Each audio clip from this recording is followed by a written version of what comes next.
59तम स्वायत्त सिंधु दिवस अवसर में बांकी नगरवासी को मो तरफ एनएस तरफ अभिनंदन जनाऊँगी। बांकी विज्ञापित अंचल क्षुद्रतम अंचल हेले बांकीवासी साहय भल पाइबा आम प्रति जहाँ रही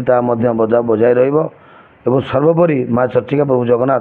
बांकी एनएसर समस्त नगरवासी को आशीर्वाद करंतु समस्त सुखमय जीवन यापन मु कामना करुच्ची। अनेक गुड़िए प्रकल्प शिलान्यास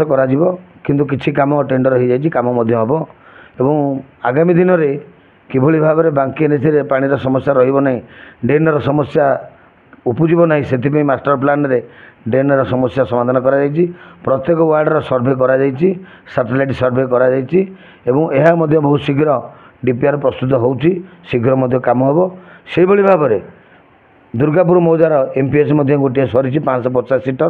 गोटे हूँ कॉलेज सामना से 350 सीटर जोड़ी एमपीएस आ गए अर्धपूर्णांग जो एमपीएस टी अच्छी कल्याण मंडप ता आईएल लेवल पास हो जाए बहुत शीघ्र हम जहाँ बांकीर बहुत दिन आशा आकांक्षा से भाव में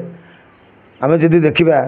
बस स्टाण्डर आवश्यकता बहुत अच्छी राज्य सरकार आंतरिकता अच्छी आम आशा करूँ स्थानीय प्रशासन से बाबद आमको सहयोग हाथ बढ़े निश्चित भाव आगामी दिन में बस स्टाण्ड कम्प्लीट हे और स्मार्ट पार्क शुभ दिया सर कम बहुत शीघ्र आरंभ होगा जाऊँगी। भेंडिंग जोन एवं कृषि बजार पर आम माछ मार्केट परिया मार्केट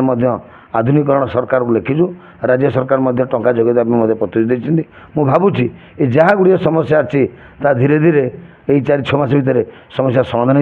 हो सबुदिन परी लोक मानकर ठंडा पानी किभली पाइबे से मेन रोड छक और मेडिकल सामने तारिणी मंदिर पाखे जोड़े कार्य अनुष्ठित होती जहाँ सब लोक मैंने पानी पाइपर ये अवकाश में आसतु आम समस्ते मिसी सुस्थ बांकी सुस्थ एनएसी गठन करें आपण मानकर सहयोग एकांत काम्य। जय मां Charchika. Please watch current updates in Rainbow Digital. Stay logged in www.rainbowodisha.com. Subscribe our channel in YouTube and press the bell icon.